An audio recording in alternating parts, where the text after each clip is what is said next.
So, we can move on in the agenda. The next debate is on India and the situation in Manipur.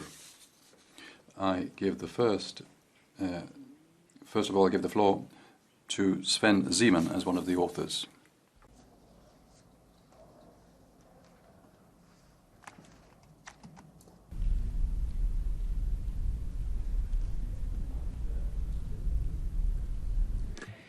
Frau Präsidentin, Madam President, colleagues, the situation in the state of Manipur in the northeast of India is serious. Since May, in demonstrations between two population groups, the mainly Hindu Meitei and the mainly Christian Kuki, over 120 people were killed. Over 50,000 people are fleeing. Over 250 churches, theological institutions, Christian schools and hospitals have been burnt down without the perpetrators being prevented by the local authorities. We call on the Indian government to do everything to restore order, to bring the perpetrators to justice and to stop excessive violence. We wouldn't like to wag fingers at anybody from here. But with this resolution from the European Parliament, we call on the most populous democracy in the right just to do what it is duty-bound to do in its constitution, to maintain religious freedom also for Christians in Manipur.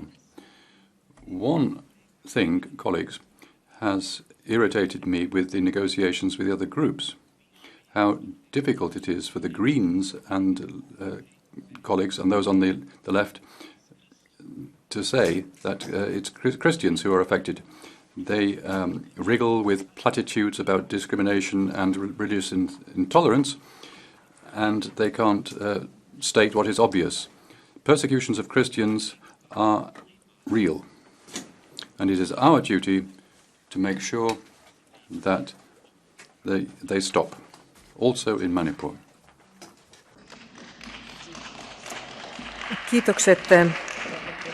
Thank you, Mr. Zeman. Pierre Laroutourou is the next speaker. Mes amis, friends, in Manipur, in northeast India, violence has claimed more than 120 victims over 2 months. 120 people killed, 1,700 houses have been destroyed, 250 churches, not just one or two churches, 250 churches, and 40,000 people are displaced because they've run away from the violence to save their skins. This is a dramatic situation. We have to do everything possible to end violence. Since he entered power in 2014, Narendra Modi, the Prime Minister, has been implementing a radical nationalist Hindu policy, which has had terrible consequences.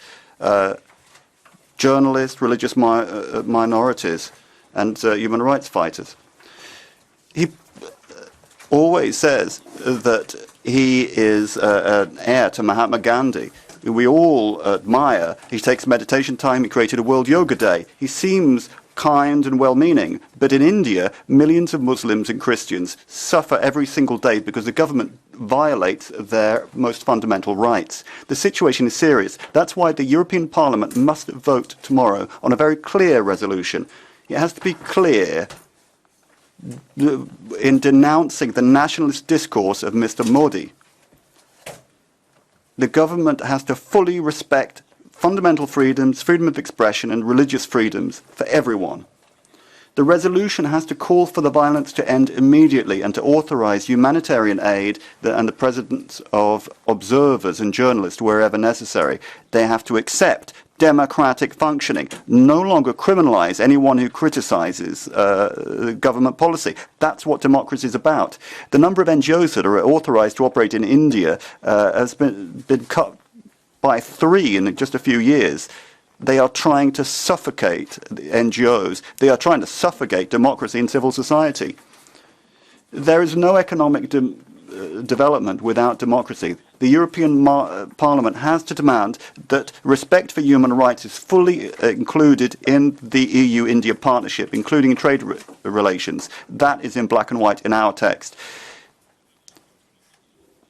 we need to ensure that all our leaders talk about human rights when they visit India, publicly and systematically. Nobody is proposing breaking off relations with India. It is a great democracy, but it has to be a better democracy. And that's why we support dialogue between India and the... Thank you. The next author on our list is Madam Alvina Alametsa, 1.5 minutes. Honourable Chair and colleagues, my deepest condolences to the families of the 140 people that have died in Manipur. This violence has led to displacement of tens of thousands of people, and I think that the Indian authorities must take action. There cannot be no more victims. Access to humanitarian aid and impartial observers to the area must be allowed. We should all be worried about the worsening human rights situation in India. Freedom of press has narrowed, journalists and activists have been arrested for false reasons, discrimination and hate have increased. And this is also what I saw personally when I visited India in December. This saddens me as India is a very important partner for us. EU and India have to make human rights and democracy a fundamental part of their partnership in all regards, including trade. The situation in Manipur needs all of us to commit to open, transparent and accountable ways to address conflict peacefully. The goal must be to end this violence and to bring about a peaceful resolution for the situation in Manipur and for India to truly address all the root causes that are in the heart of these conflicts. I thank you, my colleagues, for cooperating on this, and I send my deepest condolences to those who are suffering because of the human rights situation and the violence. Thank you. Thank you. And now I give the floor to the next author, Mr. Bert Jan Ruijsen, for 1 minute. Dank u wel, voorzitter. Thank you, President, Commissioner, honourable members. When we discuss India, often we are talking about trade opportunities. Unfortunately, today we're here to talk about human rights, about the situation in Manipur, where we have seen ethnic clashes taking on an increasing religious dimension. The events of the last 10 weeks are tragic. 120 lives lost, 50,000 people displaced, 250 churches destroyed.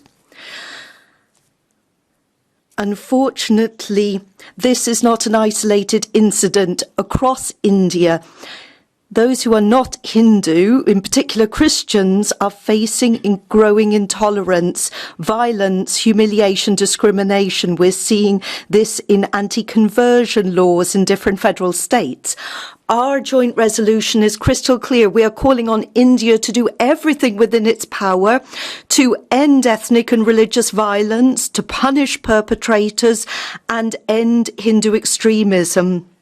Without ironclad guarantees in this area, then we cannot talk about a new trade agreement with India. Thank you. Thank you. And now I give the floor to the next author, Mr. Miguel Urban Crespo, for 1 minute. Gracias. Thank you very much, President. Ethnic minorities and religious minorities in India are systematically discriminated against. They are stigmatized and persecuted by the extreme right of Modi. The same applies to those who level criticism at the government. There are dozens of human rights defenders who've been put in prison, even though this parliament hasn't mentioned them. What happens in Manipur is also the upshot of the xenophobic policies of the Indian government, the very same government which issues veiled threats so that the kinds of debates we are having do not occur. Enough silent diplomacy. We must outright condemn the systematic abuses perpetrated by the Indian government, and we must clamour for the release of all political prisoners. And trade relations and political relations must be tied to compliance with human rights. It's high time to send a crystal clear message of support for the Indian people. Thank you. And now I give the floor to our next speaker on behalf of the EPP, Madame Michaela Šojdrova, for 1 minute. Thank you, dear colleagues, Ms. Commissioner. The recent violent clashes between Meitei and Kuki have caused widespread devastation. Over 50,000 people, including a significant number of Christians, have been displaced and lives have been lost. Numerous religious symbols and places of worship have been targeted, with more than 220 churches burned or damaged. We urge Indian authorities to take immediate action to stop the violence and protect religious minorities, particularly the Christian community in Manipur. We call on all sides to exercise restraint and for political leaders to refrain from making inflammatory statements. They should impartially mediate tensions and reject any nationalistic rhetoric. Today, let us send a clear message. The EU holds a powerful tool in trade policy, and we demand the integration of human rights into our EU-India partnership. We also urge the reinforcement of EU-India human rights dialogue. Thank you for your support. Thank you. And now I give the floor to the representative of the Green Alliance, Mr. Bütikofer, for 1 minute. President, Commissioner, colleagues, this human rights urgency should not be used as an occasion to insult India or to voice threats with regard to the trade negotiations that we're trying to bring to a successful end as soon as possible. This is about specific human rights issues, and I think it is right to say that we have common ground with India in that regard, and that we should reinforce, as the resolution says, the EU-India human rights dialogue, and in particular I would underscore the sentence that says there should be regular dialogue organized between the European Parliament and the Parliament of India. My colleague Simon has said he doesn't want to wag his finger at India. He couldn't do without wagging, though, so he wagged his finger at the Greens. I will not retaliate. I will just say we will defend religious freedom wherever it is endangered, be it Christians or otherwise. Thank you. Thank you. And now, on behalf of the ECR group, Mr. Adam Bilan. Well, thank you very much, Mr. President. The situation in Manipur is deeply concerning. Since May, tensions between the mainly Hindu, Meitei and mainly Christian Kuki communities have escalated to the most violent clashes in decades. Over 140 people have lost their lives, tens of thousands are displaced, and private and public property has been destroyed. Despite the gravity of the situation, authorities are not taking sufficient action and fostering peace dialogues, while the Manipur Tribal Forum's plea for protection of the Kuki tribe by the Indian Army has been rejected by the Supreme Court. We therefore urge all parties to cease hostilities and resolve the underlying regional and religious issues. The EU and its member states should collaborate with like-minded countries and organizations to assess possible further steps and continue to raise human rights and especially religious freedom concerns with the Indian authorities. Thank you. Thank you. And now, on behalf of the EPP group, Mr. Pospíšil, for 1 minute. Thank you, Mr. President. Like my colleagues, I would like to support the draft resolution that, in my view, is very much goes to the point. It's up to date. India, the largest democracy in the world, a key partner of the EU in business, Democracy in recent years has worked in India, but democracy is also about human rights protection, and certainly there have been cases where human rights failed to be protected, especially those of religious minorities. We mentioned the Christian religious minority in the resolution, not only in one federal state of India, but throughout the whole country. We must appeal to the central Indian government, to Prime Minister Modi, to the effect that it's impossible that a key partner of the EU not guarantee key human rights of anybody, whether they are of Christian religion or anybody else. Thank you. And now I give the floor to Mr. Ilčić for 1 minute. Poštovane dame I gospodo. Ladies and gentlemen, although dramatic violence in India, in Manipur, began because of land ownership, it seems that very quickly it also became religiously conditioned violence. Over 250 churches were attacked, numerous cemeteries and parish houses. India is an important partner to the European Union, but if we, as a Christian community, can respect other faiths and identities, we must ask our partners to do the same.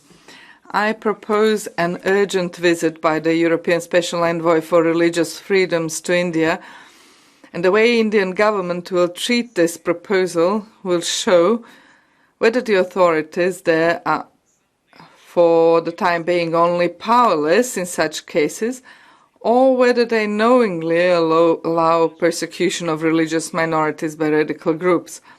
Our message must be clear. We will not turn our heads away from violence, and we will not turn our backs on persecuted Christians. Thank you, and now I give the floor to Madam Miriam Lexman for 1 minute. Thank you, Chair. Colleagues, the state of freedom of religion and belief in a society is an important litmus test to the state of other fundamental freedoms. Therefore, while Indian officials often like to boast that the country is the world's largest democracy, intolerance and violence against religious minority paint a different picture. In the state of Manipur, at least 100 people are dead, tens of thousands displaced, hundreds of houses belonging to Christians destroyed, along with 250 churches, theological institutions, schools and hospitals, as well as several temples. These attacks against Christians are not isolated incidents. They are organized, leaving behind destruction and shattered lives. The EU cannot close its eyes to these crimes. That's why I call on our Special Envoy for Freedom of Religion and the EES to communicate clearly to the Indian authorities the need to stop this violence and to provide necessary support to the victims immediately. Thank you. He's sitting. Okay. Thank you very much. Now, colleagues, we start the catch-the-eye procedure. I have one speaker on the catch-the-eye procedure, and I will give the floor to Eugen Tomac. Floor is yours. Vă mulțumesc, domnule președinte. Consider că este extrem de important să fim solidari cu cei care se află în dificultate. Thank you very much. We do have to show our solidarity to people who find themselves in such a difficult situation. What is happening in Manipur is reflecting the reality that very often member states won't look at and won't look at in depth. And I think the European Commission has the obligation now to act more strongly in its relations with the Indian government. They have to ask the Indian government to protect all Indian citizens, including Christians, because more than 50,000 Indians are displaced. More than 250 churches have been destroyed, and all of this does mean that the European Commission has to act. They have to act to protect. It is not the fault of these people that the government is not in a position to support, to protect the Constitution. Thank you. Commission to Commissioner McGuinness. Commissioner, floor is yours. Thank you, President. Honourable members, I really would like to reassure you that the European Union is following the situation in the state of Manipur closely. And we are very saddened, deeply saddened, by the large number of deaths and of injured and displaced persons since violence erupted in Manipur at the beginning of May. The Indian authorities have taken a number of measures to address this very tense situation. A commission of inquiry has been set up to investigate incidents of violence. A peace committee has been established with broad participation to facilitate peace negotiations and dialogue between the conflicting groups. We hope that these measures will very soon bring results so that this wave of violence and the profound mistrust between the communities comes to an end. India is a strategic partner of the EU. Our relations are based on mutual respect, and the protection and promotion of human rights and fundamental freedoms are at the core of our partnership. We discuss regularly with India the challenges and best approaches on human rights in both Europe and India. The annual EU-India Human Rights Dialogue provides a good platform for frank and open discussion between us. The last meeting took place in July of last year, and the next one should happen by the end of the year. The EU is ready to support our Indian friends, if requested, in their efforts towards rebuilding peace and trust between the different groups in Manipur. Thank you. Thank you very much, Commissioner. Colleague,